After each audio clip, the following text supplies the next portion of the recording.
Bien-aimés dans le Seigneur, shalom, shalom chez vous. C'est le moment de lire notre rhapsodie des réalités du samedi 28 février 2026. Et parce que Christ partage avec nous sur ce thème, le fondement de notre foi et de nos confessions. Alléluia. Notre verset d'ouverture est tiré du livre de 2 Corinthiens, chapitre 4, verset 13. Et comme nous avons le même esprit de foi qui est exprimé dans cette parole de l'Écriture, j'ai cru, c'est pourquoi j'ai parlé. Nous aussi, nous croyons et c'est pour cela que nous parlons, gloire à Dieu. La foi, ce n'est pas à propos de confession vide ou d'une simple répétition de mots. Par exemple, le simple fait de dire « je vais bien, je vais bien, je vais bien » n'est pas ce qui vous rend bien. Si vous faites confiance à cela, vous avez transformé la foi en des œuvres, une sorte de labeur spirituel qui ne produit pas de résultat. Voici comment cela fonctionne.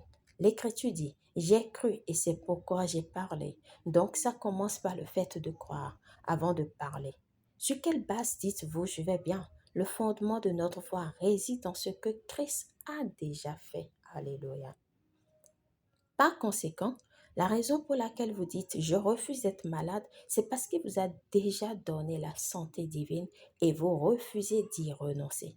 Indépendamment de ce que vous ressentez dans votre corps, lorsque quelqu'un vous demande « comment allez-vous », vous dites « je vais bien » parce que selon la parole, vous avez en vous la vie de Dieu qui est imprenable à la maladie, aux maux et aux infirmités.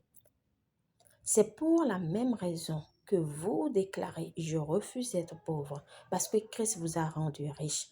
2 Corinthiens 8, verset 9 dit « Car vous connaissez la grâce de notre Seigneur Jésus-Christ, qui pour vous s'est fait pauvre de riche qu'il était, afin que par sa pauvreté vous fussiez enrichis. » Vos confessions ne sont pas des tentatives pour rendre la parole de Dieu réelle dans votre vie.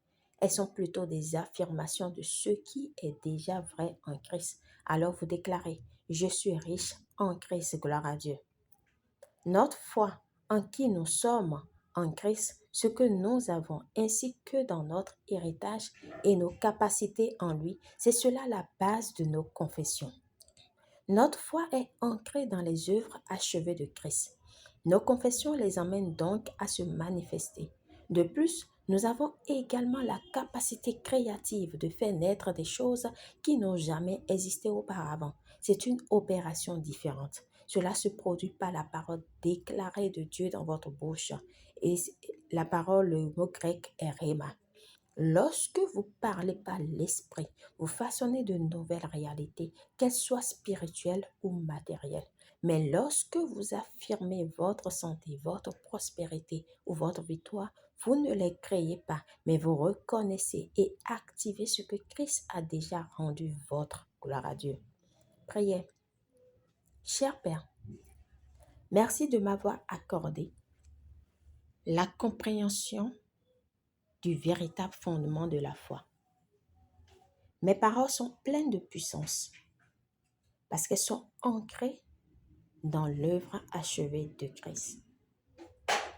Alors que je déclare ta parole, les réalités de mon héritage en Christ, ma santé, ma richesse et ma victoire sont activées et manifestées au nom de Jésus. Amen.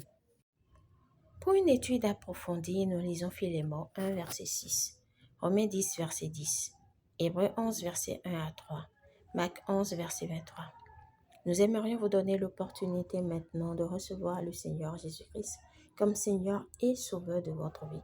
Si vous n'êtes pas encore né de nouveau, faites cette prière de tout votre cœur et de manière à vous entendre. Dites, ô Seigneur Dieu, je crois de tout mon cœur en Jésus-Christ, Fils du Dieu vivant. Je crois qu'il est mort pour moi et que Dieu l'a ressuscité d'entre les morts. Je crois qu'il est vivant aujourd'hui. Je confesse de ma bouche que Jésus-Christ est le Seigneur de ma vie à partir d'aujourd'hui. Par lui et en son nom, j'ai la vie éternelle. Je suis né de nouveau. Merci Seigneur d'avoir sauvé mon âme. Je suis désormais un enfant de Dieu. Alléluia. Félicitations si vous avez fait cette prière, vous êtes désormais un enfant de Dieu.